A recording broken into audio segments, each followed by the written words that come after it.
بسم الله الرحمن الرحيم اللهم صل على محمد وآل محمد. اعوذ باللہ من الشیطان اللعین الرجیم. بسم اللہ الرحمن الرحیم. الحمد للہ وکفا وسلام علی عبادہ الذین اصطفیٰ. درود بھیجئے محمد علیہ.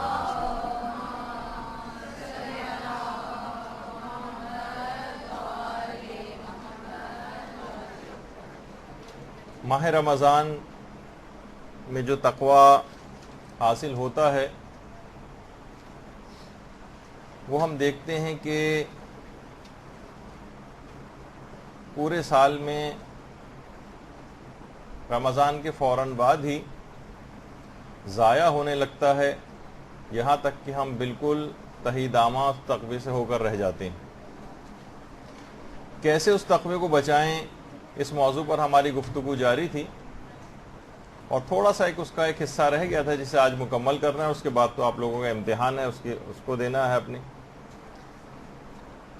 تو پچھلی بار مختلف اعمال بیان ہوئے تھے کہ کون کون سی چیزیں آپ کو کرنا ہے. علی الخصوص آج کل کے دور میں جس طریقے سے ظالم محبان اہل بیت کے پیچھے لگے ہوئے ہیں، اس کے حوالے سے بھی آپ لوگوں کو اعمال بتائے گئے تھے اور یقیناً آپ لوگوں نے کرنا شروع کر دیے ہوں گے جبھی کچھ بہتری حالات کے اندر محسوس ہو رہی ہے. اور بہت سے علماء یہ بات بھی کہتے ہیں، شاید کہ کچھ روایات میں بھی یہ بات آئی ہے کہ بعض اوقات کسی ایک شخص کی دعا بھی پوری قوم اور ملت کے لیے کافی ہو جاتی ہے. تو ہر شخص اپنی ذمہ داری اس لحاظ سے محسوس کرے دعا کرنے کے حوالے سے. نہ جانے کس کی دعا پروردگار عالم قبول کر لے اور ان مصیبتوں کے سائے جو منڈلا رہے ہیں یہ کم ہو جائیں بلکہ مکمل طور پر ختم ہو جائیں شیعت پر سے. تو اتنے سارے اعمال بیان ہو رہے ہوتے ہیں تو لوگ فوراً دماغ میں آتا ہے کہ بھئی یہ کون اتنے سارے اعمال کو کرے گا. تو دیکھیے، اہم بات یہ ہے کہ ہم لوگوں نے رمضان کو اور عام جو ایک طور طریقہ ایک مومن کا بن کر رہ گیا ہے وہ یہ ہے کہ ایک عیش پرستی اور آرام پرستی ہم کو چاہیے، حتیٰ کہ رمضان میں بھی. دیکھیے، رمضان صرف سوتے رہنے اور افطاری کے انتظار کا نام نہیں، جیسے کہ عام طور پر سمجھا جاتا ہے کہ بس انسان جلد سے جلد اپنے گھر آئے اور اس کے بعد آ کر سو جائے، افطار کا انتظار کرتا رہے، پھر افطار کے بعد اوور ایٹنگ کر کے انڈا غفیل ہو کر جو ہے پڑا رہے اپنے بستر پہ اور غنودہ رہے. یہ اسلام اس کو پسند نہیں کرتا. رمضان بہت کچھ کمانے کا، بہت زیادہ اس میں محنت آپ کو کرنا ہے. یہ صرف اور صرف آرام اور عیش پرستی کا مہینہ نہیں. دیکھیے، عیش پرستی سے مراد کیا ہوتی ہے کہ انسان لذتوں میں، آرام اور آسائش میں اس کا ایسا دل دادہ ہو جائے کہ اس کے حصول کے لیے اپنی تمام توانائیوں کو خرچ کر دے اور پھر اس کے بعد نیکیوں کو انجام دینے کا اس کے پاس وقت نہ رہے، یا اپنی انفرادی اور اجتماعی ذمہ داریوں کی ادائیگی کے لیے نہ تو اس کے پاس پیسہ رہے، نہ اس کے پاس وقت رہے اور نہ ہی طاقت اور توانائی رہے. اس کو عیش پرستی کہا جاتا ہے. آپ نے اپنا سب کچھ تو جھونک دیا عیش پرستی کے اندر، سہولیات کے حصول کے اندر. اب آپ کے پاس، ورنہ کوئی شخص یہ کہہ سکتا ہے کہ بھائی کیا یہ سب چیزیں حاصل کرنا حرام ہے؟ کیا ہم کہیں گے حرام نہیں، لیکن اصل میں انسان جب سہل پسند عیش پرست ہو جاتا ہے تو اپنی تمام توانائیوں کا حصول، تمام پیسہ، تمام ہمتیں، تمام طاقتیں اسی کے اوپر لگا دیتا ہے. اب نیکیاں کرنے کا یا تو اس کے پاس وقت نہیں بچتا، یا پیسہ نہیں بچتا، یا طاقت و توانائی نہیں بچتی. اس کے معنی کہ آپ نے عیش پرستی کے اندر اپنے آپ کو لگا دیا. دیکھیے، پیغمبر اسلام کے کتنے صحابی تھے، ہمارے ختم مرتبت صلی اللہ علیہ وآلہ وسلم.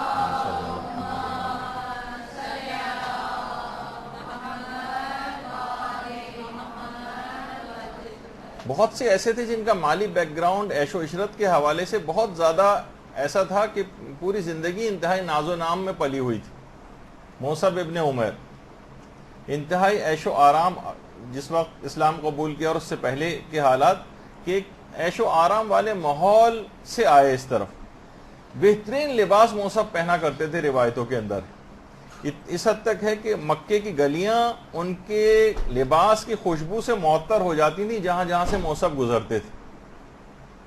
اور جب یہی واقعتاً پیغمبر اسلام کی ایسی تربیت ہوئی کہ عیش پرستی کی زندگی کو چھوڑا، تو یہاں ایسی تربیت ہو گئی کہ جس وقت جو واقعہ ملتا ہے ان کی شہادت کا بھی، کہ جب جنگ ہو رہی تھی تو موصب کا ہاتھ آدھا کٹ کے لٹک گیا تھا. اچھا وہ حائل ہو رہا تھا لڑائی میں، تو پاؤں سے اس ہاتھ کو پکڑ کے جھٹکا دے کے الگ کر کے اسے دور پھینکا تھا، اور پھر اسی ایک ہاتھ سے لڑتے لڑتے جام شہادت نوش کیا تھا. تو یعنی آدمی عیش و عشرت کی زندگی کو چھوڑ کر بھی تھوڑا سا اگر اپنے نفس کے اوپر جبر کر لے تو وہ بہتری کی طرف آ سکتا ہے. اور اسلام روزہ رکھوا کر یہی عیش پرستی کو ذرا کم کرنے کے لحاظ سے کہ کھانا بھی کم کر دو، اپنی تمام چیزوں کے اوپر کنٹرول کرو، اور اس تمام چیزیں جو ہیں اس کی طرف راغب کرتا ہے کہ تاکہ انسان ذرا عیش پرستی کی زندگی کو چھوڑے، کیونکہ یہ بہت نقصانات ہیں اس زندگی کے. دیکھیے اس میں نقصان کیا ہے کہ جتنا آپ عیش پرست اور سہل پسند، آرام پسند ہوتی جائیں گی، اتنا ہی فانی چیزوں سے آپ کا دل لگتا چلا جائے گا، اتنا ہی اطاعت خدا کا شوق آپ میں کم ہونے لگے گا، اتنی ہی آپ میں سستی غالب آتی چلی جائے گی. معمولی زحمت کو بھی آپ بہت بڑا سمجھیں گی. ذرا گرمی ہو جائے فوراً انسان جو ہے وہ ہمت چھوڑ بیٹھتا ہے، ذرا سی تھکاوٹ ہو جائے، ذرا سی بارش ہو جائے، بہت ہی پست ارادہ.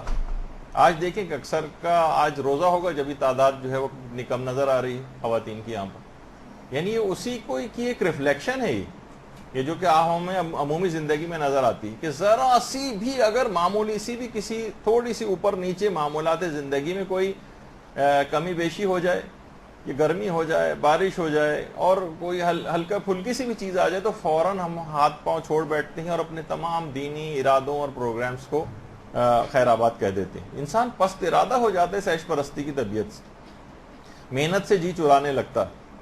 نوجوان ہمارے ہم دیکھتے ہیں کہ مانگنے اور اس کے اوپر ان کا زیادہ انحصار بعض اوقات ہونے لگتا ہے، اور باقاعدہ اگر کبھی جاب بھی کسی کو دلوائی جائے تو وہ جاب میں اتنی دلچسپی نہیں لیتا جتنا آپ سے پیسے لینے میں مثلا دلچسپی لینے لگتا. تو دیکھیے انسان کو جب اس کے پاس پیسہ آتا ہے، کچھ ہوتا ہے، تو عیش پرستی کی زندگی کی طرف جاتا ہے. کلا ان الانسان لیطغی ان رآہ استغنی، یعنی وہ جب اپنے آپ کو بے نیاز پاتا ہے تو پھر وہ سرکشی کی طرف اس کا دماغ جانے لگتا ہے. یعنی یہ پرتعیش اور جو زندگی ہے یہ اس کو اس طرف لے جاتی ہے، طغیان کی طرف اور سرکشی کی طرف. حتیٰ کہ پرتعیش زندگی اصل میں بے سکونی بھی پیدا کرتی. مثلا اب اس کے دل میں لمبے لمبے مثلا سیر و تفریح کے پروگرام ہوں گے، اور جب اس سیر و تفریح کے پروگرام یا وہ اپنی عیش کی زندگی کو وہ نہیں حاصل کر پاتا تو افسوس کرتا ہے. دینی امور میں اپنے یعنی جو واجبات ہیں ان کو بھی قضا کرتا ہے، گناہوں کا بوجھ اس کے اوپر جو ہے بڑھتا چلا جاتا ہے. اور یہ بات یاد رکھ لیجئے کہ عیش پرستی صرف مال و دولت سے مربوط چیز بھی نہیں ہے. غریب آدمی بھی عیش پرست ہو سکتا ہے، وہ بھی آرام پسند، سہل پسند، کاہل ہو سکتا ہے. مالدار اشخاص کی جو شاہ خرچیاں ہیں اور فضول خرچیاں ہیں وہ تو پھر بھی گوارا ہو سکتی ہیں کہ بھئی یہ تو مالدار آدمی. سمجھ میں نہیں آتا کہ غریب اور متوسط طبقے کے افراد جو ہیں وہ اتنی شاہ خرچیاں کیسے کر رہے ہیں، وہ اتنی عیش پرستی کے اندر کیسے چلے گئے.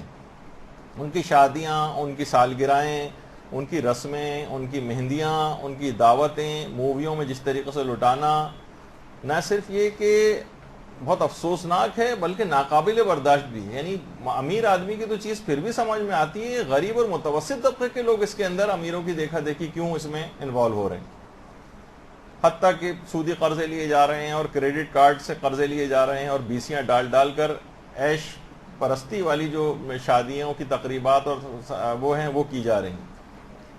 ایک ہی وقت میں مثلا مہندی کی کوئی تقریب ہوگی تو سارے ایک ہی طرح کا پیلے رنگ کا لباس لڑکے بھی پہنیں گے اور لڑکیاں فلاں طریقے کا لباس بنوائیں گی. یہ سب کیا ہو رہا ہے؟ ایک ہی طرح کے سب کے مثلا غرارے اور شرارے ہوں گے اور فلاں. اس رجحان کو آپ لوگوں کو ختم کرنا ہے. یہ بہت دنیا کہاں جا رہی ہے، دشمن آپ کے پیچھے کس طریقے سے جو ہے پھاڑ کھانے والے درندوں کی طرح سے آپ پہ حملہ آور ہیں، اور یہ سب جو ہے بکریوں کی طرح سے اس طرح جگالی بکریاں کرتی پھر رہی ہوتی ہیں. اس طرح سے مومنین کی حالت ہو گئی، کچھ پتہ ہی نہیں کہ کہاں ہو رہا ہے، کہ کیا حالات کہاں جا رہے ہیں، اور اس زندگی کے اندر انسان پڑا رہے. تو بہرحال دیکھیے یہ بات یاد رکھ لیجئے کہ اس کے بالکل اپوزٹ جو ہے اس عیش پرستی کی زندگی کو جب آپ ترک کریں گی تو اس کا مطلب ہے آپ کو محنت کرنا پڑے گی. دیکھیے یہ بھی اس کا ایک پیغام ہے. ماہ رمضان سے تقویٰ جو آپ کو محفوظ کرنا ہے وہ کچھ محنت کر کے کرنا پڑے گا. یہ اس طرح کی زندگی کے بالکل لاپرواہانہ زندگی، عیش و عشرت والی، سہل پسندی والی، کون قضا نمازیں پڑھے، کون فلاں چیز کرے، کون ڈراموں کو ترک کرے، یہ سب کی سہل پسندی اور عیش پرستی والی چیزیں دیکھیں کچھ کر کے آپ کوئی مقام حاصل کر سکتی. دین کے لیے کچھ کر کے انعام کی توقع کریں، بغیر کچھ کیے نہ کریں.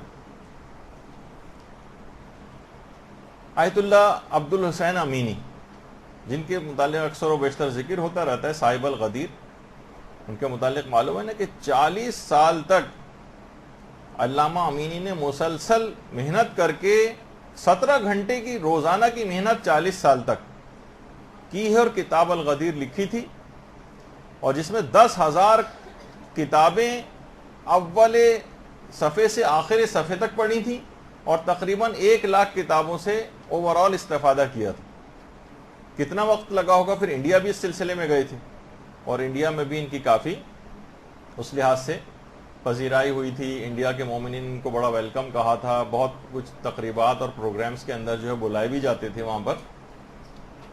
تو اس حد تک جیسے کہ ان کے متعلق مشہور ہے، بار بار ظاہر ہے ہر دفعہ اس کا تذکرہ کرنا پڑے گا کہ کسی نے پوچھا کہ انڈیا کا موسم کیسا تھا تو کہنے لگے کہ مجھے معلوم نہیں موسم کیسا تھا. تو صبح کو جاتا تھا اور رات کے 12 بجے جو ہے وہ واپس آتا تھا.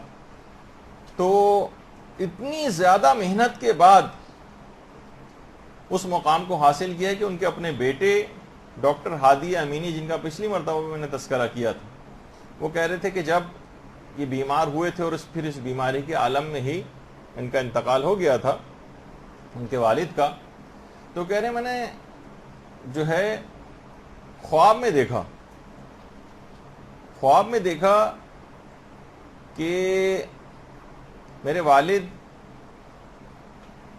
حوض کوثر کے کنارے پر ہیں اور امیر المومنین علیہ الصلوۃ والسلام بھی وہاں پر.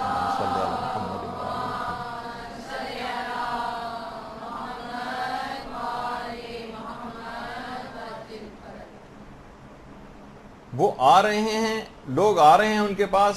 امیر المومنین حوض کوثر سے پانی نکالتے ہیں، لوگوں کے چلوں میں ڈالتے ہیں جس سے لوگ سیراب ہوتے ہیں. یہاں تک کہ میرے والد علامہ امینی کی باری آئی. انہوں نے مولا نے اپنے ہاتھ سے حوض کوثر کا شیریں پانی علامہ امینی کو پلایا اور اس کے بعد ایک جملہ کہا، بیض اللہ وجہک کما بیضت وجہی. جس طرح خدا نے میرا چہرہ روشن اور نورانی کیا ہے، اسی طرح اللہ تمہارا بھی چہرہ روشن اور نورانی کرے. اللہم صلی علی محمد و آل محمد.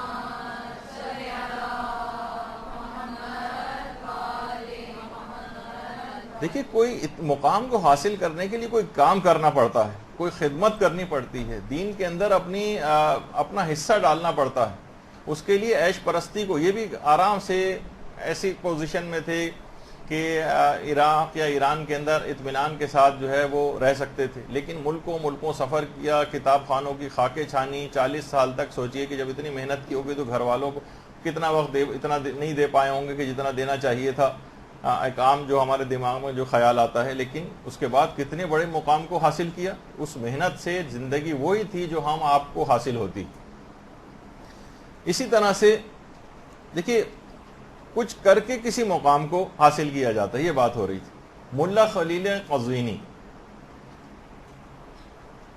یہ فرماتے تھے، ہمارے عالم تھے، یعنی ضبط نفس اور گناہوں سے اس قدر ملکہ پیدا ہو گیا تھا دوری کا کہ بہت سی پھر چیزوں کا صدور ان سے ہونے لگتا ہے، بہت سی کرامتوں کا ظہور ہونے لگتا ہے. تو وہ خود فرماتے تھے کہ خدا نے حضرت داؤد کے ہاتھ میں لوہے کو نرم کر دیا تھا. کہا وہ تو پیغمبر تھے، میں ایک بندہ ناچیز ہوں، نہ تو پیغمبر ہوں بلکہ ایک حقیر بندہ ہوں خدا کا، لیکن اس کے باوجود بھی خدا نے مجھے ضبط نفس اور ریاضت و محنت جو میں نے سلسلے میں کی ہے، اتنی کرامت مجھے عطا فرما دی کہ میں لوہے کو اپنی دونوں انگلیوں سے توڑ کے دکھا سکتا ہوں. اور ایک لوہے کی پلیٹ رکھی ہوئی تھی، اپنی 2 انگلیوں کی مدد سے اس کو لوہے کی پلیٹ کو توڑ دیا. تو دیکھیں گناہوں سے دوری، کچھ محنت، اور اب اس زندگی کو پر آسائش زندگی کو ترک کرنے کے حوالے سے پھر یہ سب چیزیں حاصل ہوتی ہیں۔ رمضان کے بعد بھی دیکھیے اگر آپ کو تقوی بچانا ہے تو ایک چیز کے اوپر آپ کو اور عمل کرنا پڑے گا، اور اتنی اہم چیز ہے اور اتنی فائدہ مند ہے کہ شاید ہی اس سے زیادہ کوئی اہم اور فائدہ مند چیز ہو، وہ ہے بہترین اور نیک اور صالح دوستوں کا آپ انتخاب کریں۔ ایسی سہیلیاں آپ اپنی تلاش کریں، مرد حضرات ایسے دوستوں کا انتخاب کریں۔ دیکھیے جو خود نیک اور دیندار اگر ہو تو اس کو بھی ایسے دوستوں کی تلاش کرنی چاہیے، اور جس کے ایسے نہیں ہیں، جس میں کوئی کمی پائی جاتی ہے، اسے تو بدرجہ اولا چاہیے کہ ایسے دوستوں کو ڈھونڈے، تلاش کرے، کیونکہ دیکھیں یہ انسان اپنے دوستوں ہی سے دیکھ کر اس کی شناخت ہوتی، انسان اپنے دوست کے دین پر ہوتا ہے۔ بہت سی روایتوں کے اندر یہ بات بھی آئی۔ آپ اگر نہیں کوئی سہیلی آپ کی نگاہ میں، آپ کو مرد حضرات کے کوئی ایسا دوست نہیں ہے، تو باقاعدہ ڈھونڈیے جو علم میں بہتر ہو، عمل میں اچھا ہو۔ ایسی خواتین آپ دیکھیے، اسے ہر قیمت اگر کوئی آپ کو مل جائے، چاہے آپ سے عمر میں زیادہ ہی کیوں نہ ہو، چاہے آپ سے عمر میں کم ہی کیوں نہ ہو، آپ اسے دوست بنانے کے مشن کے اوپر لگ جائیے۔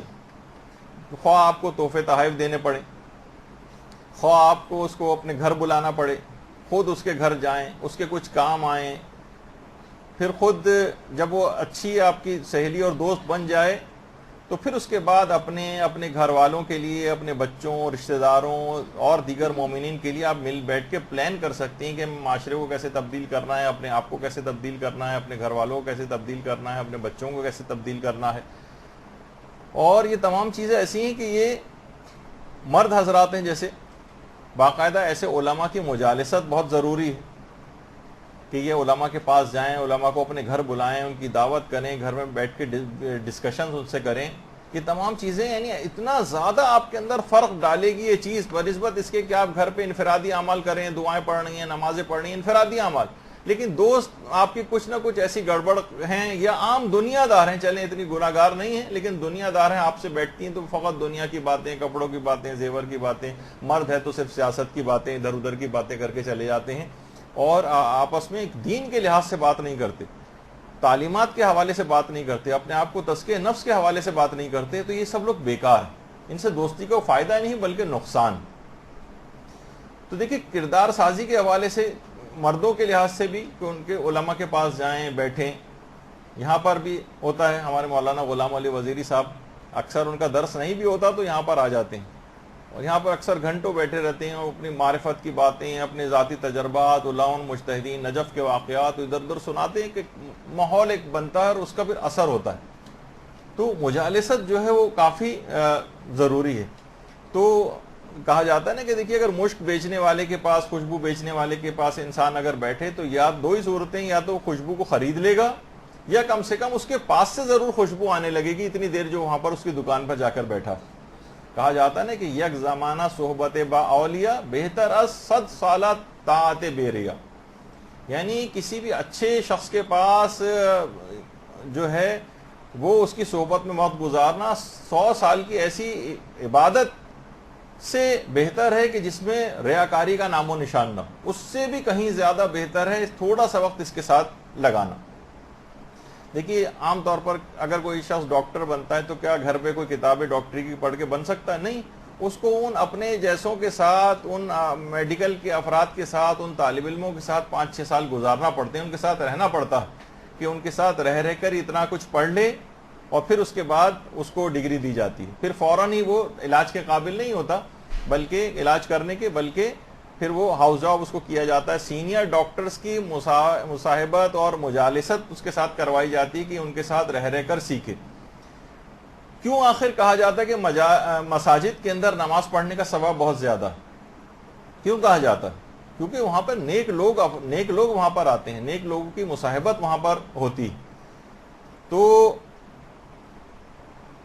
دیکھیے پہلے ہوتا تھا خاندانوں کے اندر بھی جو ہے وہ بزرگ ہوتے تھے، حکمت آمیز باتیں کرتے تھے، لوگ ان کے پاس جا کر ٹھہرتے تھے۔ اب بزرگ اس سے خالی ہو گئے ہیں، روحانیت بھی ان کے پاس نہیں ہے، معلومات دینے کے حوالے سے بھی کچھ نہیں ہے، بلکہ بچے ہی ان کو سکھانے کی پوزیشن میں آ گئے ہیں۔ بزرگ اکثر بے تربیت نظر آتے ہیں گھروں میں، بے عمل ہیں، بے علم بھی ہیں۔ تو دیکھیے اگر انسان کی صحبت صحیح نہیں ہوگی، مثلا آپ کی سہیلیاں اچھی نہیں ہیں یا دنیا دار طرح کی ہیں، مرد حضرات ہیں ان کے بھی دوست اب اسی طرح کے ہیں، تو دیکھیے وہ کہا جاتا ہے نا کہ اگر آپ چور کے ساتھ رہیں گے تو خواہ آپ چوری نہ کریں تب بھی کچھ نہ کچھ ہیرا پھیری کرنے ہی لگیں گے. جھوٹے کے ساتھ رہ کے اگر آپ جھوٹ نہیں بھی بولیں گے بالفرض، اول تو ہونے کا بہت امکان ہے جھوٹا، لیکن نہیں بھی اگر ہوں گے تو کم سے کم مبالغہ اور اس طرح کی چیزیں کرنے کے آپ عادی ہو جائیں گے. نیک افراد کے ساتھ رہنے کے بہت زیادہ فائدے ہیں. آپ کسی بھی قیمت پر آپ اپنی ایسی سہیلیاں جو ہے کوشش کر کے ڈھونڈ کر بنائیں، پھر ان کے ساتھ اسی سلسلے میں تزکیہ نفس کے حوالے سے بات کریں، ان کے ساتھ مسلسل اٹیچ رہیں.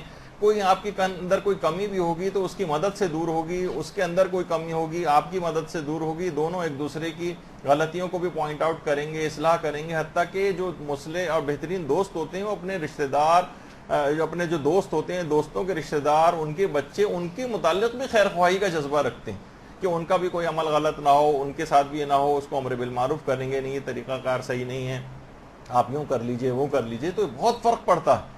تو یہ ماہ رمضان سے حاصل شدہ تقوی کسی اچھے نیک اور بہترین دوست کے ساتھ مسلسل اگر انسان رہے یا چند ایسے دوست بنا لے، ایک گروپ آپ خواتین کا ایسا بنا لیں، ایک دوسرے کو بلائیں، ایسے پروگرام رکھیں، گھروں پہ میٹنگ رکھیں، کچھ تو آگے خدا کے لیے آگے بڑھیں. ورنہ وہیں پر کولو کے بیل کی طرح سے جو ہے بس وہی مخصوص رٹے رٹائے کچھ اعمال آپ انجام دیں گے، اس کے بعد پھر وہی پرانی زندگی پہ لوٹ جائیں گے. جیسے میں نے پچھلی دفعہ کہا تھا 100 سال بھی اگر رمضان کے اسی طرح سے آ کر گزر جائیں تو کوئی رتی برابر تبدیلی واقع نہیں ہوگی. تو کچھ نہ کچھ تو کرنا پڑے گا. دیکھیے کیوں دیندار افراد سے شادی کرنے کا حکم ہے کہ دیندار کوئی شخص ہو یا کوئی دیندار عورت ہو، ان کا ہر وقت کا ساتھ ہوتا ہے. نیک صحبت جو ہے وہ ضروری ہوتی ہے کہ کسی نیک انسان کے ساتھ رہے تو ایک دوسرے کی کمیاں دور ہوتی ہیں اور ایک دوسرے کے نقائص کے اوپر جو ہے وہ اس لحاظ سے نگاہ ہوتی ہے. یہی وجہ ہے کہ ہمارے چوتھے امام زین العابدین علیہ الصلوۃ والسلام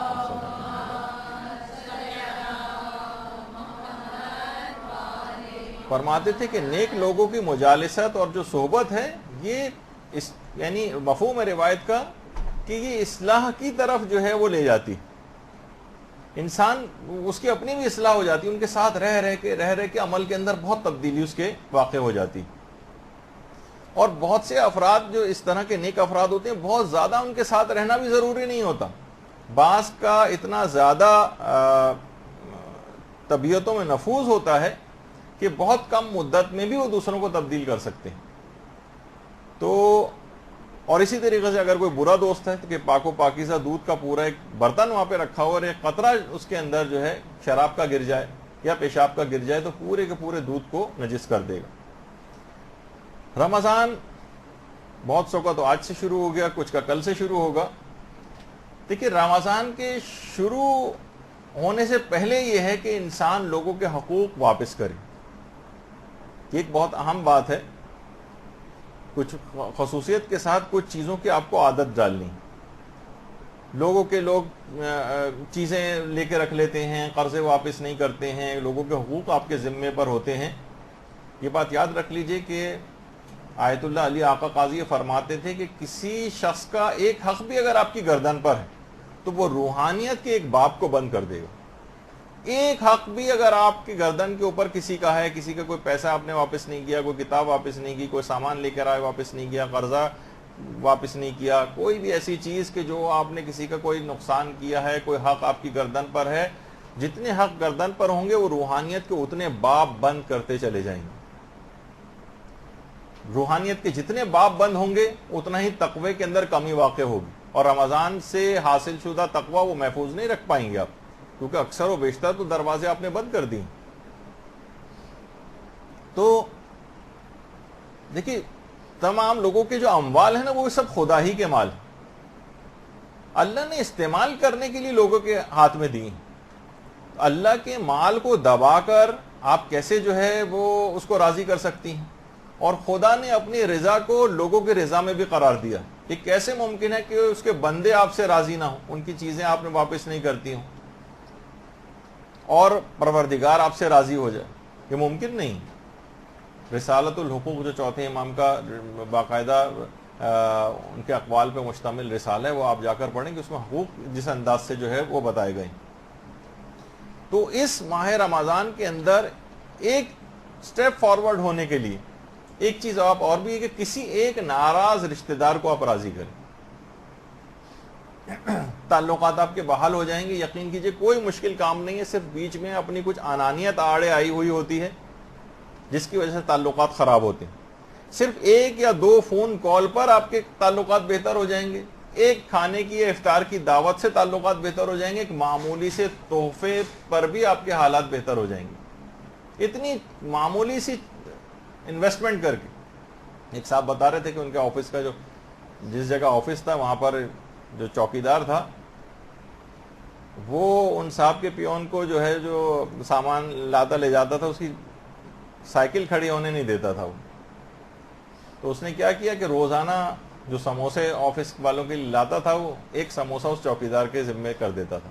یقین جانی کہ اس سے پہلے کتنی ہی بار وہ ریکویسٹ کر چکا تھا مجھے سائیکل کھڑی کرنے دو، لیکن وہ نہیں کھڑی کرنے دیتا تھا. چوتھے سموسے پر اس نے اجازت دے دی. تو بعض اوقات بہت کم کام کر کے آپ لوگوں کو راضی کر سکتے ہیں.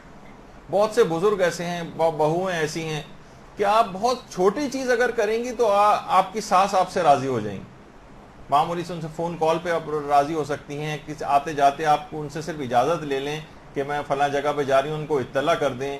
کبھی کبھار بوڑھے افراد ہیں، عام طور پر ساتھ جانا بھی ہر وقت پسند نہیں کرتے ہیں، لیکن آپ ان سے کہتے ہیں کہ آپ ہمارے ساتھ چلیں. ہو سکتا ہے کہ 3 4 5 مہینے میں ایک دفعہ کبھی آپ کے ساتھ چلی جائیں تو ساتھ لے جائیں. زبردستی بھی تھوڑا بہت ان کے ساتھ کر لیں. بہت کم آپ کو کرنا پڑے گا، اس کے ریٹرن میں آپ کو بہت کچھ ملے گا. ہم یہ دیکھتے ہیں ہم وہ بہت معمولی اور چھوٹی چھوٹی چیزیں کرنے پر تیار نہیں ہوتے. تو ایسا کوئی ناراض رشتہ دار ہے تو اس رمضان کے اندر خاص طور پر رد مظالم کے اندر ایک لحاظ سے یہ چیز آ سکتی ہے. چاہے وہ آپ اس کی کوئی دعوت کر دیں، کوئی تحفہ اس کو دے دیں، کسی بھی طور پر کوئی کتاب تحفے میں دے دیں. البتہ یہ ضرور ہے کہ بات یاد رکھیے گا، ہماری یہ والی کتاب آئینہ مت دیجیے گا اس کو تحفے میں، کیونکہ اس کے اندر یہی بیان کیا گیا کہ کیا میں ذلیل ہوں، کمینہ ہوں اور فلاں ہوں. اس میں کچھ علامات بتائی گئی ہیں. تو آپ یہ کتاب جب کسی کو تحفے میں کوئی دیتا ہے تو سوچتا ہے کہ اچھا مجھے یہ سب چیزیں سمجھتا ہے کہ اپنا چیک کرو تمہارے اندر یہ چیزیں. خیر، تو ایک اس سلسلے میں ایک اور بھی چیز ہے، ایک نماز رد مظالم بھی کہلاتی ہے. 4 رکعت کی نماز ہے جو 2 سلاموں کے ساتھ پڑھی جاتی ہے. یعنی اس کو روایات کے اندر یہ بات آئی ہے کہ پڑھنے جو اس کو پڑھے گا تو پروردگار عالم اس کے مطالبہ کرنے والوں کو پروردگار میدان قیامت میں راضی کر لے گا، خواہ ان کی مقدار اور یا تعداد صحرا کے ریت کے ذروں کے برابر ہی کیوں نہ ہو. اور اس کو پڑھنے والا ہی جو 4 رکعتی اس طرح کی نمازیں جو 2 رکعت کر کے پڑھی جائے گی، اس کو یہ پڑھنے والا ان افراد کی جماعت میں شامل ہوگا کہ جو سب سے پہلے جنت میں جانے والوں میں سے ہوگا. تو بہرحال ایک یہ ہے کہ انسان کو چاہیے کہ ہر مہینے کم سے کم یہ والی اگر یہ نماز رد مظالم ہے، باقی آپ تفصیل تو اس کے اندر پڑھتی رہیں گی، کتابوں کے اندر بھی یہ مل جائے گی جو مستحب نمازوں کی جو کتابیں ہیں. تو دیکھیے اس کے اندر اچھا اسی طرح سے رد مظالم کوشش کریں گے. دیکھیے جو حقوق گردن کے اوپر رہتے ہیں نا، اس سے دیکھیے روحانیت کے ابواب بند ہوتے ہیں اور تقوی کے اندر مسلسل کمی ہوگی. وہ آپ کو تقوی ایک لحاظ سے اس طرح کہا جاتا ہے نا، گوند لگا دی جائے کسی چڑیا کے پروں پہ تو اڑ نہیں پائے گی. کچھ پر کاٹ دیے جائیں تو جانور جو پرندہ جو اڑ نہیں پاتا ہے. تو وہ والی کیفیت ہو جاتی ہے اس کے اندر کہ اگر لوگوں کے حقوق آپ کے ذمے ہیں تو آپ اس سے آگے بڑھ نہیں پاتے. تو رد مظالم کے کچھ پیسے جو بھی آپ کی حیثیت کے مطابق ہوں وہ آپ صدقہ کیا کریں. اور اس کے اندر بس اس میں یہ کہ سارے مجتہدین احتیاط واجب لگائیے کہ رد مظالم کرتے وقت یا صدقہ کرتے وقت آپ حاکم شرع یا اس کے نمائندے کی اجازت لے لیں. حاکم شرع یا اس کے نمائندے کی اجازت تقریباً سارے ہی مجتہدین احتیاط واجب اس میں لگاتے ہیں اور کہتے ہیں کہ اجازت لینی چاہیے اور یہ بات ضروری ہے. اور آیت اللہ وحید خراسانی یہ فرماتے ہیں کہ نہ صرف یہ کہ اپنے لیے رد مظالم دیا جائے بلکہ مرحومین کی طرف سے بھی آپ رد مظالم دیا کریں. مرحومین کی طرف سے رد مظالم. دیکھیے بہت ساری چیزیں ایسی ہیں کہ جو صاحب معرفت افراد ہیں وہ یہ بات کہتے ہیں کہ بعض ہماری ایسی مشکلات ہوتی ہیں جو ختم ہونے والی نہیں ہوتی یا جس کا کوئی حل نظر نہیں آ رہا ہوتا. تو یہ بات یاد رکھ لیجئے کہ ہمارے کچھ مرحوم آباء و اجداد ہو سکتا ہے کہ ان کے کچھ اعمال ایسے ہوں جن کے اثرات نسلوں کے اندر نمودار ہوتے ہیں. کچھ ان سے ایسی غلطیاں ہو گئیں دیکھیے ہیروشیما و ناگاساکی کے اوپر بم گرایا تھا تو اس کے بعد اب تک نسلوں کے اندر بہت سے افراد معذور پیدا ہوتے ہیں، یعنی اس کے اثرات نسلوں کے اندر، چاہے ان کا قصور بھی نہ ہو. اب کہیں گے بھئی ان لوگوں کا جو بعد میں پیدا ہونے والے ہیں ان کا کیا قصور ہے؟ تو پتہ چلا کہ کچھ اور افراد نے یہ کام کیا تھا جس کی وجہ سے ان کو یہ بھگتنا پڑ رہا. ٹھیک ہے، ان کو جو آخرت ہے اس کے اندر اجر دیا جائے گا. تو کچھ ایسی مشکلات ہوتی ہیں جس سے ہم نکل نہیں پا رہے ہوتے، بار بار کچھ ختم نہیں ہو رہی ہوتی مصیبتیں. تو کچھ آباء و اجداد کی کچھ ایسی غلطیاں، آپ ان کی طرف سے بھی صدقہ دیا کریں، آپ ان کی طرف سے بھی رد مظالم نکالا کریں تاکہ ان کا وہ گناہ معاف ہو جائے اور آپ تک پہنچنے والے اس کے جو آثار ہیں تکالیف کے وہ بھی ختم ہو سکیں. یہ بہت اہم بات ہے کہ جس کو دماغ کے اندر رکھنا چاہیے. تو یہاں تک علماء فرماتے ہیں کہ جس کی طرف لوگوں کا عام طور پر دماغ نہیں جاتا کہ رد مظالم کی اپنی جائیداد میں سے 1/3 حصے میں سے وصیت بھی کر کے جائیں رد مظالم میں کچھ دینے کی. انسان کو اپنی جائیداد میں سے 1/3 کا اختیار ہوتا ہے کہ وہ کسی بھی کام میں وصیت اس کی کر سکتا ہے. اپنی زندگی میں تو جتنا چاہے خرچ کر سکتا ہے، لیکن اگر آپ وصیت لکھ کے جا رہی ہیں تو 1/3 میں سے آپ یہ وصیت کر کے جائیں کہ اتنا پیسہ رد مظالم میں نکالا جائے. یہ بہت اہم ہے. اور یہ بھی دماغ میں بات رہنی چاہیے کہ ابھی جو اس سے پہلے ذکر کیا تھا کہ حاکم شرع کی اجازت ضروری ہوتی، تو اب آپ کہیں گے کہ بہت سے رد مظالم تو ہم بغیر ان کی اجازت کے دے چکے ہیں. تو آپ اب بھی ان دیے گئے رد مظالم کی اجازت لے سکتے ہیں کہ میں نے جو آپ کسی بھی مجتہد کے وکیل کے پاس جائیے اور اس سے کہیے کہ ہم نے جو اس سے پہلے رد مظالم دیے ہیں اس طرح سے بغیر آپ کی اجازت کے، اس کی اب اجازت دے دیں. تو اب آپ اجازت لے کے اس پچھلے دیے گئے رد مظالم کو ٹھیک کر سکتی ہیں. اچھا، دوسری بات ہے کہ غریب ہی کو دینا ہوتا ہے رد مظالم. اس میں مختلف پروجیکٹس ہیں، مسجد میں، مدرسے میں، اور اس طرح کی چیزوں کے اندر نہیں دے سکتے، غریبی کے ہاتھ میں جانا چاہیے. اور سید کو بھی رد مظالم دیا جا سکتا ہے، غیر سید کو بھی رد مظالم دے سکتا ہے. تو اس حد تک ہے یہ رد مظالم کا معاملہ کہ آیت اللہ سید دست غیب شیرازی، ان کی پوری کتاب مظالم کے اوپر، آپ ضرور لے کے اس کو پڑھیں. کتاب تو نہیں، ان کی تقاریر کا مجموعہ ہے مظالم. کہ انسان بہت سی چیزیں آپ سوچ بھی نہیں سکتی کہ یہ آپ دوسروں کے اوپر ظلم کر دیتی ہیں اور ان سب کے اثرات ہوتے ہیں آپ کی زندگی پر، اور اسی کے اعتبار سے تقویٰ کم ہوتا ہے. جتنے حقوق لوگوں کے گردن پہ ہوں گے اتنا ہی روحانیت کے ابواب بند ہوں گے، اتنا ہی تقوی کے اندر کمی ہوگی. اب تو رمضان اور یہ سب کچھ بھی آپ نیکیاں حاصل کرتی جا رہی ہیں لیکن روحانی طور پر بڑھ نہیں پائیں گے آگے. تو ان ذرائع سے کہ ان تمام لوگوں کے حقوق بھی اتاریے اپنی گردن سے تاکہ وہ روحانیت کے جو ابواب بند ہیں وہ آپ کے لیے کھل جائیں. اور یہ بھی کہا کہ روایتوں میں آیا، دست غیب نے لکھا کہ جتنے مظالم بڑھیں گے پل صراط کی تاریکی اتنی بڑھتی چلی جائے گی.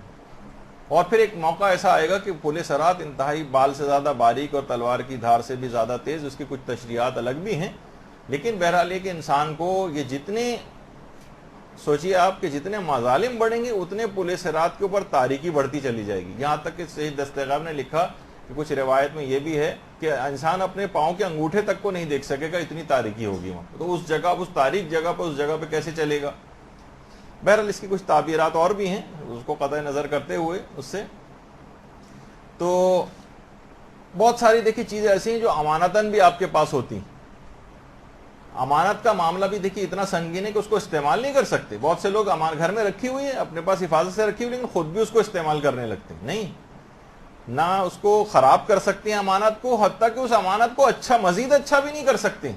مثلا کسی نے کوئی کتاب آپ کو دی امانتاً کی، اپنے پاس رکھ لیں، آپ نے کہا کہ یہ ایسی لگ رہی ہے، ایسا کرتا ہوں میں اس کے اوپر جلد چڑھوا دیتا ہوں. نہیں، یہ بھی نہیں کر سکتے. یا تو اسے اس صورت میں ہو سکتا ہے کہ جب 100% مالک راضی، آپ کو پتا ہے کہ مالک راضی ہوگا اس عمل سے، تو ایک الگ بات. ورنہ اس کو نہ خراب کر سکتے ہیں نہ اچھا کر سکتے ہیں. جائز نہیں، حرام ہے آپ کے لیے. اسی طرح سے اگر کوئی امانت رکھواتا ہے تو آپ اس کے ضامن ہو جاتے ہیں. یعنی اگر آپ نے کوتاہی کی تو آپ ضامن. مثلا آپ نے کسی نے کتاب رکھوائی، آپ نے ایسی میز پہ جا کے ڈال دی، یا کسی ایسی جگہ کہ جہاں بچے آئیں گے پھاڑ دیں گے، کوئی ایسی چیز ہے کہ جو بہت آرام سے گر کے ٹوٹ سکتی ہے، آپ نے لاپرواہی میں وہاں رکھ دی، تو آپ ضامن ہیں، آپ کو اس کا ضمان دینا پڑ سکتا ہے. آپ کہیں گے بھائی میرا تو کوئی قصور نہیں. تو اسی طریقے سے مائیں ہیں، کتنے میں وہ بتا رہا ہوں کہ چیزیں ایسی ہیں کہ جو مظالم، لوگوں کے حقوق ہماری گردنوں کے اوپر آ جاتی ہیں، ہمیں احساس بھی نہیں ہوتا کہاں کہاں حق آ رہا. مثلا مائیں اپنے بچوں کو مارتی ہیں، بچوں کو مارنے کا مسئلہ کتنا زیادہ آپ کو پتا ہے کہ ٹیڑھا ہے. ولی کی اجازت وغیرہ کی ماں کو کیونکہ اجازت نہیں ہے، صرف ولی کو اجازت ہے، جو باپ یا دادا ہیں وہ بھی بچے کی مصلحت ہو تو اس طرح سے مار سکتے ہیں کہ دیت واجب نہ ہونے پائے. تو ماں جس طریقے سے مار رہی ہے اور نشانات بچے کے گال پہ اور جسم کے اوپر پڑ رہے ہیں تو یا تو معافی مانگنی پڑے گی بلوغ کے بعد، یا مثلا دیت کو ولی سے معاف کروانا پڑے گا، یا بچے بالغ ہو گئے تو ان سے معاف کروانا پڑے گا. اسی طرح سے کوئی نقصان کیا ہے کسی کا تو اس کا ہمیں زیمان ادا کرنا. یہ نہیں کہ ہاں 20 سال پہلے ہم نے فلاں کسی کا نقصان کر دیا تھا، نہیں، اب بھی آپ کی ذمہ داری کیا، یا تو اب اس کو ڈھونڈ تک اس تک وہ چیز پہنچائیں یا اس سے معاف کروائیں یا مثلا رد مظالم وغیرہ نکالیں. کتنی آرام سے ہوتا ہے. ہم یہ دیکھتے ہیں کہ لوگ عام طور پر گاڑیاں چلا رہے ہوتے ہیں، کسی جگہ کوئی گاڑی کھڑی کی اسے ٹکراتے ہوئے چلے گئے، ڈینٹ ڈالتے ہوئے چلے گئے، کوئی اور اس کو نقصان پہنچاتے ہوئے چلے گئے، اس کا شیشہ ٹوٹ گیا مثلا اور تیزی سے گاڑی بھگاتے ہوئے چلے گئے، کوئی دیکھنے والا نہیں ہے.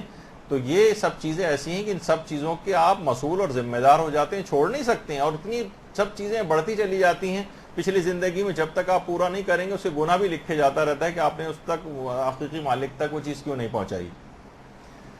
تو یہ تمام چیزیں ایسی ہیں کہ دیکھیے ساری باتیں جتنی بھی چیزیں ہیں، جب بھی علماء ایک جملہ بیان فرماتی ہیں کیسے آپ کو پتہ چلیں.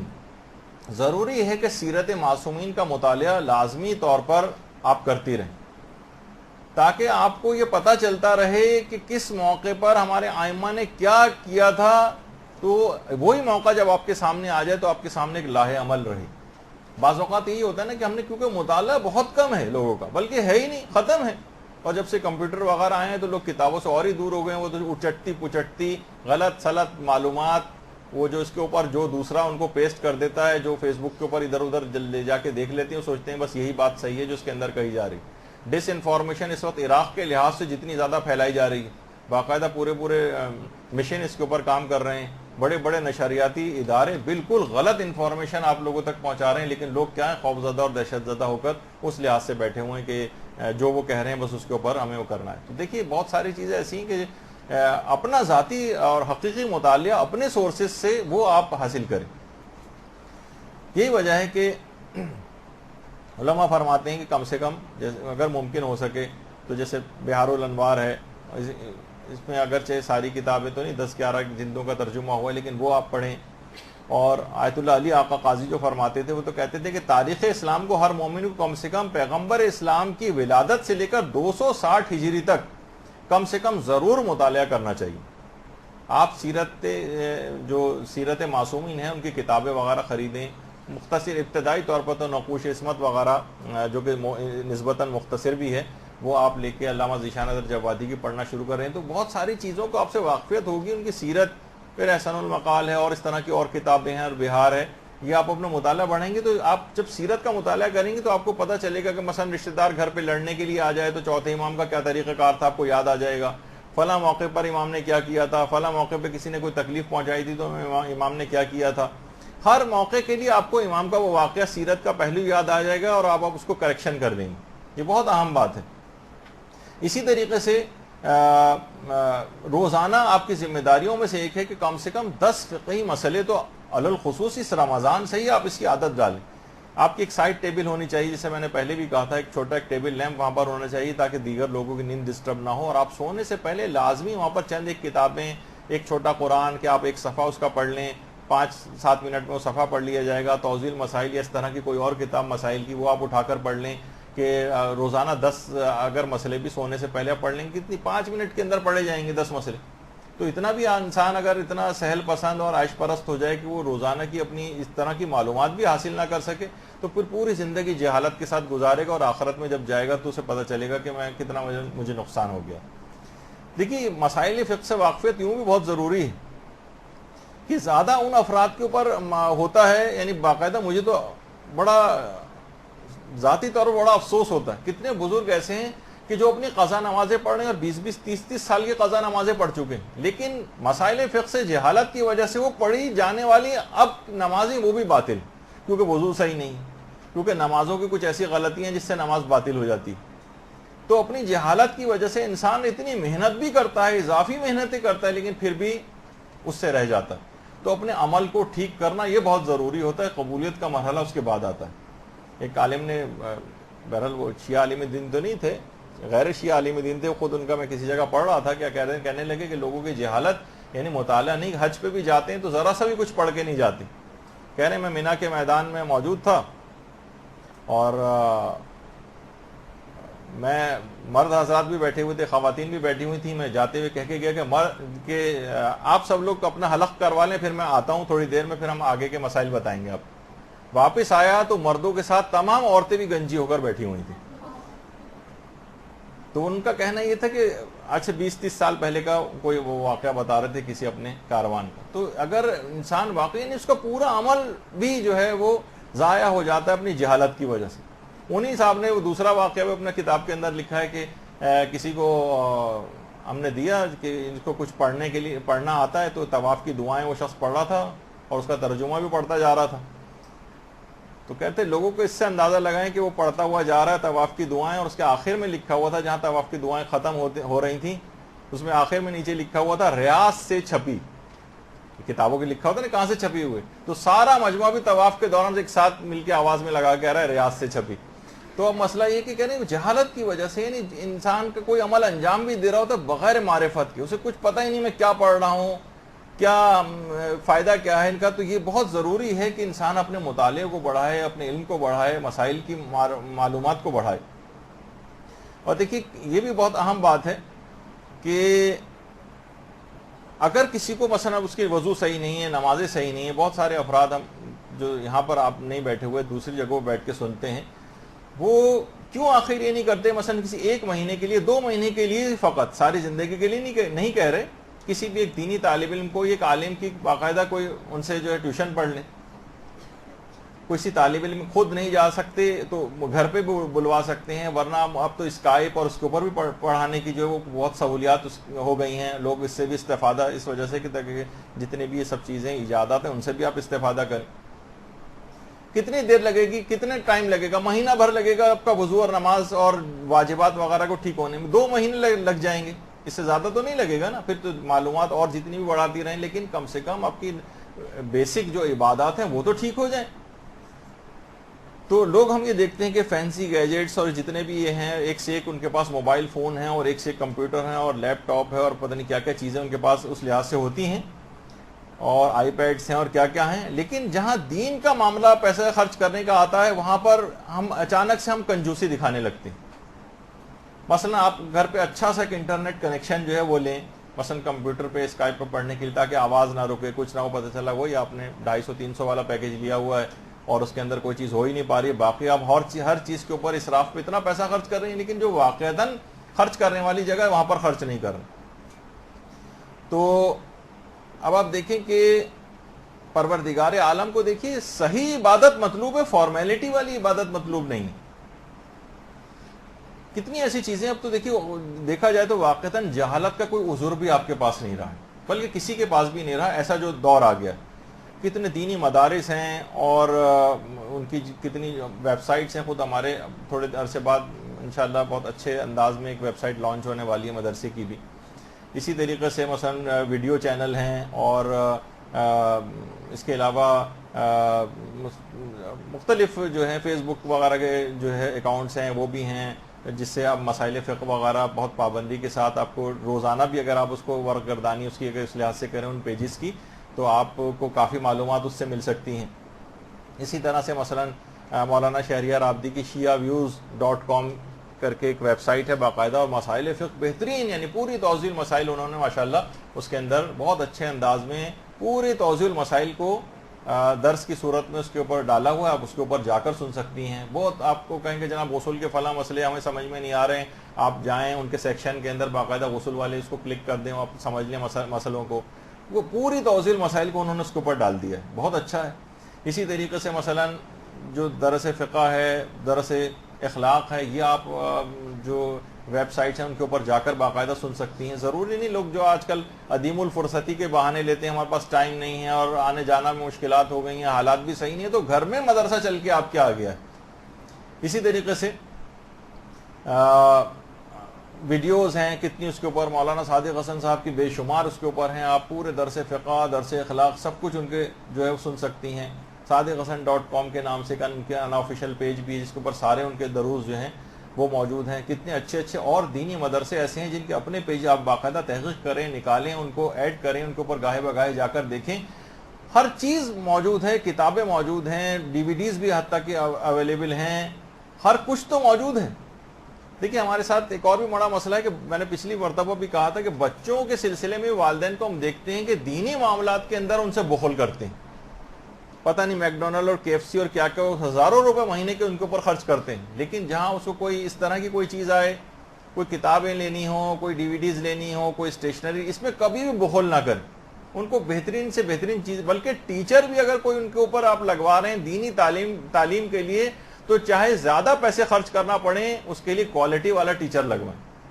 دیکھیں مارکیٹ میں تو بہت سارے افراد ہیں نا جو بالکل ابتدائی دینی طالب علم ہیں، وہ بھی ہیں، اور جو ان سے اچھی کوالٹی جو علم کے اعتبار سے بڑھ گئے ہیں۔ اب ظاہر ہے کہ جو آدمی جس کا اسٹیٹس ہوتا ہے آپ کو اس کے مطابق اس کو ایک حق محنت جو ہے وہ دینا پڑے گا کہ آپ کے اوپر اتنا وقت جو ہے آپ کے بچے کے اوپر وہ لگا رہا ہے۔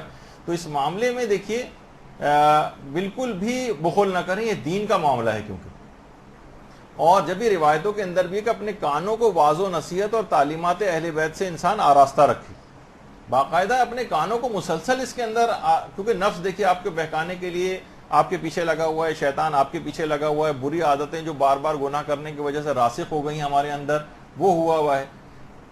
تو اس میں یہ تو نہیں ہوتا نا جیسے اور بیماریاں ہوتی ہیں، بلڈ پریشر کسی کو ہو گیا تو کیا ممکن ہے کہ صرف فقط ایک گولی صرف جو ہے وہ کھائے اور اس کا جو ہے وہ بلڈ پریشر ٹھیک ہو جائے؟ تو ایسا نہیں ہوتا۔ مولا بھی اپنے صحابی سے کہا کرتے تھے کہ مجھے کچھ واعظ و نصیحت کرو، وہ پریشان ہو جاتا تھا، وہ حیران ہو جاتا تھا کہ مقام جاتا تھا، لیکن یعنی دماغ میں یہی بات اس کو کہی جاتی تھی کہ بھائی جو بات یعنی واعظ و نصیحت کو سننے میں ہے، یعنی جو اسلام نے حکم دیا کسی یعنی خاص مصلحت کی وجہ سے دیا ہے کہ سننے سے بڑا اثر ہوتا ہے۔ آغا علی پناہ اشتہار جی جو الٹے ہاتھ پہ جو ہیں، ان کا درس اخلاق قوم میں بڑا مشہور تھا۔ یہ اس حد تک ہوتا تھا کہ یہ بیٹھتے تھے ممبر پہ آ کے اور رونا شروع کر دیتے تھے، حتیٰ کہ بعض اوقات پورا درس ہی روتے روتے ختم ہو جاتا تھا۔ یعنی بہت فرق پڑتا ہے درس اخلاق وغیرہ کے اندر جانے سے، اور کچھ علماء باقاعدہ یہ بات فرماتے ہیں کہ درس اخلاق ایسے درس اخلاق بھی ہوا کرتے تھے کہ لوگ اپنے حال پر اس طرح سے دہاڑے مار مار کر روتے تھے جیسے کوئی جوان کی میت سامنے رکھی ہوئی اور کوئی جو ہے ماں اس کے اوپر، کوئی بوڑھی ماں اس کے اوپر جو ہے وہ رو رہی، اپنے حال کے اوپر ان درس اخلاق کو سن کر لوگوں کی ایسی حالت ہو جایا کرتی تھی۔ اور افسوس اب یہ ہوتا ہے کہ ہماری آنکھ سے ایک آنسو کبھی اپنی حالت زار اپنے گناہوں کو یاد کر کے نہیں نکلتا۔ دیکھیے کتنے ہمارے علماء ایسے ہیں کہ آیت اللہ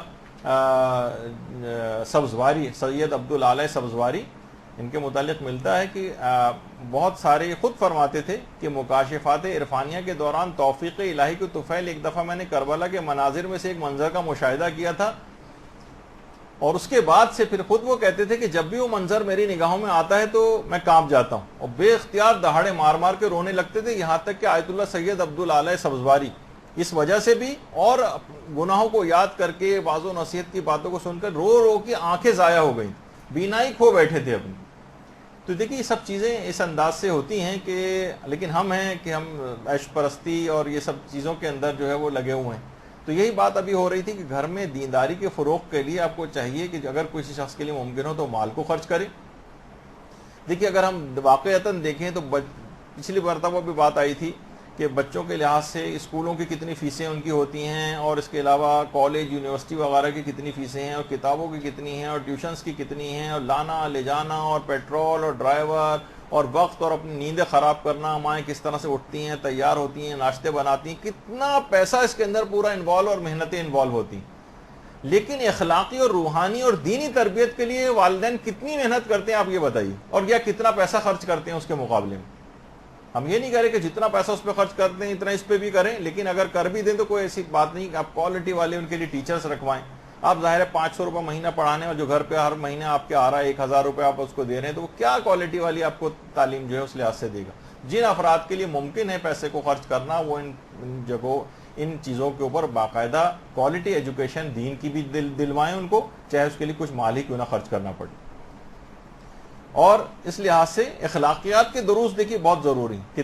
قانون کی کتاب پڑھنے سے کوئی بھی شخص قانون کے اوپر عمل پیرا ہونے کا جذبہ اس کو نہیں ہوتا، لیکن درس اخلاق ایسے ہیں کہ واقعتاً یعنی کہ اگر کچھ کوشش کریں کہ یا تو درس اخلاق اپنے گھر میں آپ منعقد کریں، گھر میں نہیں کر سکتے یا مومنین آپس میں ایک دوسرے کے دن مقرر کرنے کہ کبھی کسی کے گھر ہو کبھی کسی کے گھر ہو یہ ہو سکے، یا کسی قریبی مسجد میں کوئی ایسا انتظام کریں، یا اگر کسی اور کے ہاں ہو رہا ہے تو اپنے گھر والوں کو ان جگہوں کے اوپر لے کر جائیں، جس حد تک بھی ممکن ہو ان گھر والوں کو سنوائیں، اس سلسلے میں کوئی نہ کوئی کام ضرور کریں، ورنہ گھر والے بھی کبھی ٹھیک ہو کر نہیں دیں گے۔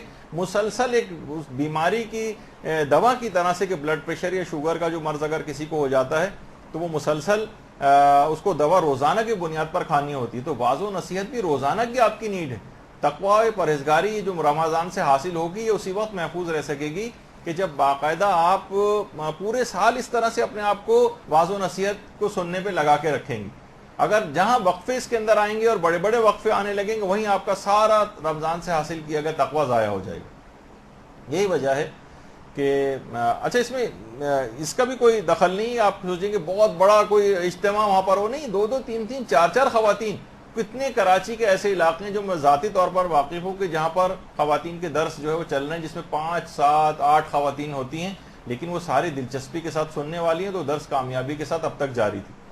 تو بہرحال اس لحاظ سے اگر آپ دیکھیں تو یہ آپ اپنے گروپ بنا لیں 5 کا 7 کا، اور گھر کے اندر چھوٹے چھوٹے صرف چائے پلا دیں، کچھ سموسا رکھ دیں، کوئی اس طرح کی چیز ہو کہ بسکٹ وغیرہ، اس کے ساتھ خاطر تواضع، گھر میں ایک برکت بھی رہے گی، لوگ تبدیل بھی ہوں گے اور خود بخود تمام برکات آپ کو حاصل رہیں گے اور پورے سال تقوی بھی محفوظ رہے گا۔ دیکھیے ابتدا سے ہم دیکھتے ہیں کہ مولانا صادق حسن صاحب قبلہ کتنا ان کا اس وجہ سے بھی تذکرہ آتا ہے کہ جب بالکل دروس کا رواج بھی نہیں تھا تب سے درس دینے شروع کر دیے تھے، یہاں تک کہ مجھے خود یاد پڑتا ہے کہ ہم لوگ نجفی لائبریری جاتے تھے اور وہاں کھلتی بھی نہیں تھی لائبریری، اور وہاں سیڑھیوں میں بیٹھ کے آدھے 1 گھنٹے انتظار کرتے تھے۔ اس زمانے میں 3 کیسٹ سے زیادہ ملتے بھی نہیں تھے، وہ بڑی مشکل سے 3 کیسٹ سے ریلیز کرواتے تھے، سن کے لکھ کے پھر واپس کرتے تھے، پھر نئی چیزیں لے کر آتے تھے، تو بڑا ایک بہت فرق پڑتا تھا۔ یعنی آپ واقعتاً روزانہ کی بنیاد پر اگر آپ درس وغیرہ کو سننا شروع کریں، اپنے اندر بہت بڑی آپ تبدیلی جو ہے وہ محسوس کریں گے۔ مستقل مزاجی کرنی پڑے گی، اس میں کوئی جلد بازی کا مظاہرہ نہ کریں اور نہ ہی اس میں کوئی مایوس ہونے کی کوئی ضرورت، بس پابندی سے اس کو جاری رکھیں آپ۔ اور خاص بات ایک اور آپ کو اس کا خیال کرنا ہے کہ اپنے وقت کو ضائع ہونے سے ہر صورت میں آپ کو بچانا ہے۔ دیکھیے وقت وہ سرمایہ ہے کہ جس کے قدردان جو ہوتے ہیں وہ ہر میدان میں فاتح بن جاتے ہیں۔ اس کو چند کوڑیوں کے مول لٹانے والے، ٹی وی ڈراموں اور اس کے اوپر فضولیات اور لغویات کے اندر اور غیر ضروری تقریبات کے اندر ضائع کرنے والے یہ ہر میدان میں نقصان اٹھاتے ہیں۔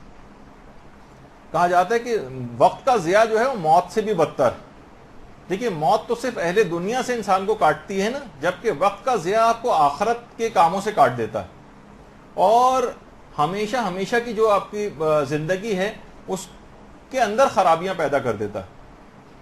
تو ہم دیکھتے ہیں کہ چاہے عورتیں ہوں، مرد ہوں، بچے ہوں، بڑے ہوں، بوڑھے ہوں، جوان ہوں، سب وقت ضائع کر رہے ہیں، بہت زیادہ وقت ضائع کر رہے ہیں، حتیٰ کہ ہم دیکھتے ہیں کہ دیندار اور بعض صاحبان علم بھی اپنے وقت کو ضائع کرتے نظر آتے ہیں، یعنی جو اس طرف متوجہ نہیں۔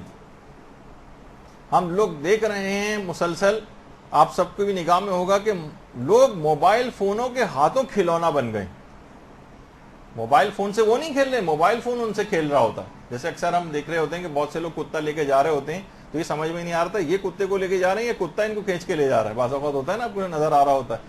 تو اسی طریقے سے بس ہر وقت میسیجنگ ہو رہی ہے اور ٹیکسٹنگ ہو رہی ہے، اور وقت مسلسل برف کی طرح سے پگھلتا چلا جا رہا ہے، یہ ڈرین ہو رہا ہے۔ اور جیسے کہ ابھی ہم نے کہا کہ رمضان سے سوتے رہنے اور افطاری کے انتظار کا نام نہیں۔ خواتین جو ہیں وہ آپ وہ دیکھیں کہ بے تحاشا وقت اپنے ضائع کر رہی ہیں، ٹاک شوز دیکھ رہی ہیں اور مارننگ شوز دیکھ رہی ہیں، اور خریداری اور درزی اور بیوٹی پارلر اور ڈرامے اور رسالے اور سونے پہ سہاگا کوکنگ شوز کے جو پروگرام اب آنے لگے ہیں گھنٹوں کے، وہ اس کے اندر اپنے وقت کو لگانا۔ تو دیکھیے اسلام کا حسن کہا جاتا ہے کہ لا یعنی باتوں کو وہ ترک کرے۔ جیسے آپ دیکھتی ہیں نا کہ جب کوئی تاجر ہوتا ہے، کوئی دکاندار ہوتا ہے، جب دھندے کا ٹائم ہوتا ہے اس وقت اگر کوئی دوست اس سے ملنے کے لیے آ جائے تو اس وقت وہ بات بھی نہیں کرے گا اس سے، اس وقت اس کو اٹھنا بیٹھنا اور گپے لگانا یہ اس کے لیے ناقابل برداشت ہوتا ہے، اپنا نقصان نظر آ رہا ہے، میرے دھندے کا ٹائم ہے۔ تو بھائی آپ کا بھی یہ جو دنیا کے اندر آپ کو بھیجا گیا پروردگار نے علم حاصل کرنے کے لیے، اپنی آخرت کو کمانے کے لیے، یہ آپ کے دھندے کی جگہ ہے، یہاں پہ کیوں آپ اپنے وقت کو اس طریقے سے ضائع کر رہے ہیں؟ تو یہ آپ خاص طور پر پھر جب موقع ایک ایسا آئے گا کہ جب موت آپ کو پتہ ہے کہ اچانک آ جاتی، اگر اس لحاظ سے کتنی خواتین کتنے افراد ہیں کہ جو ہمارے درمیان میں بیٹھے ہوتے تھے اور آج نہیں. ہمارے مدرسے کی ایک طالبہ آتے کا اب دنیا میں نہیں، یہیں آپ لوگوں کے ساتھ بیٹھا کرتی تھی. آپ لوگ جب ممکن ہو تو آہستہ آہستہ اس کے لیے درس سننے کے دوران ہی آپ اس کے لیے سورہ فاتحہ بھی پڑھ دیجیے گا کہ ہم آپ کے اور ہمارے درمیان میں جو ہے موجود تھی. لیکن اب نہیں. تو کیا تیاری ہم نے اس کی ہے؟ ہر قدم بڑھتا ہوا موت کی طرف جا رہا ہے. تو اسی طرح سے کبھی اسی طرح سے کنارے پر ہمارا بھی جنازہ قبر کے قریب میں رکھا ہوگا، اس وقت ہم کو احساس ہوگا کہ ہم کتنا وقت ضائع کر کے آ گئے. تو دیکھیے جتنے بھی گناہ ہیں یہ سارے کے سارے اللہ اور آپ کے درمیان ایک دیوار کو کھڑی کر رہے ہیں. ہر گناہ دیوار کی ایک اینٹ بن جاتا ہے اور یہ حجابات بن جاتا ہے اور حائل ہو جاتا ہے. اس کے لیے ضروری ہے کہ آپ روزانہ خاص طور پر اس رمضان کے اندر بھی استغفار کریں. استغفار کی اہمیت بہت زیادہ ہے. استغفر اللہ و اتوب الیہ باقاعدہ تسبیحات پڑھنے کے لحاظ سے بھی ہے.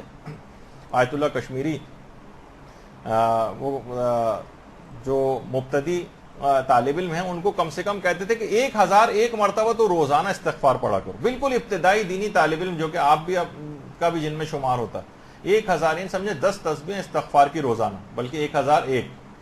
وہ کہتے تھے کہ جب ایام تعطیلات ہوتی ہیں جو اور دیگر بھی مصروفیات ہوتی تھیں تو ایام تعطیلات میں 30,000 مرتبہ استغفار روزانہ پڑھتا تھا. آیت اللہ کشمیری فرماتے 30,000 دفعہ روزانہ.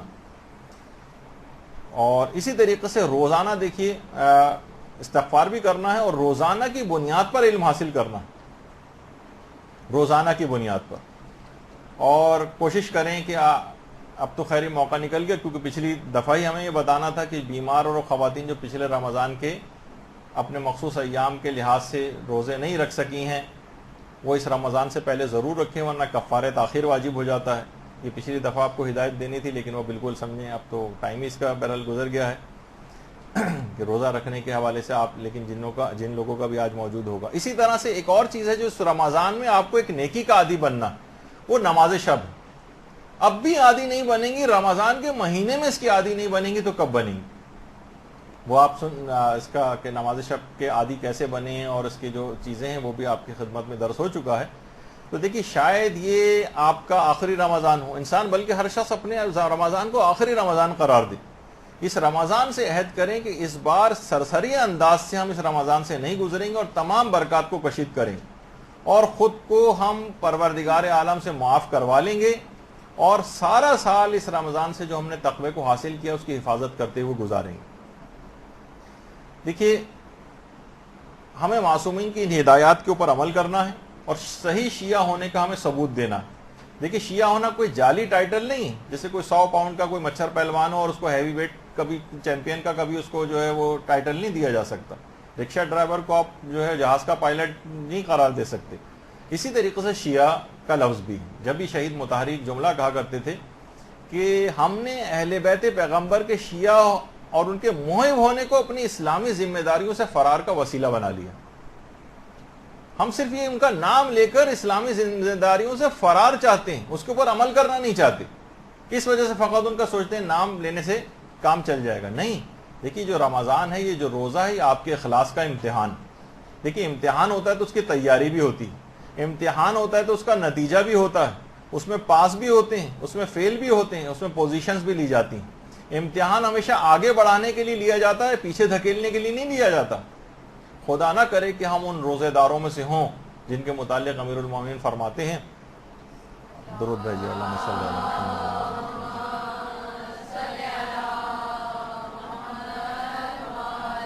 کہ کتنے ہی روزے دار ایسے ہیں جن کو ان کے روزے سوائے بھوک اور پیاس کے کچھ نہیں ملتا اور کتنے ہی شب زندہ دار ایسے ہیں جن کو شب بیداری سے سوائے بے خوابی کے کوئی فائدہ ان کو حاصل نہیں ہوتا.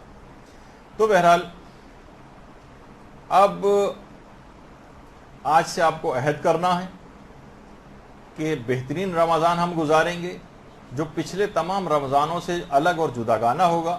اس سے حاصل شدہ تقوی کی ہم پورے سال حفاظت کریں گے تاکہ قرآن میں پروردگار کی جو ایک لحاظ سے آرزو ہے لعلکم تتقون، شاید تم اس رمضان کے روزے رکھ کر متقی و پرہیزگار ہو جاؤ، تو پروردگار کی اس توقع کو ہم پورا کر سکیں.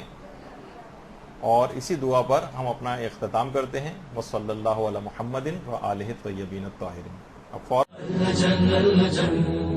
اللجل اللجل يا مولا اللجل اللجل اللجل اللجل اللجل اللجل اللجل يا صاحب السماء اللجل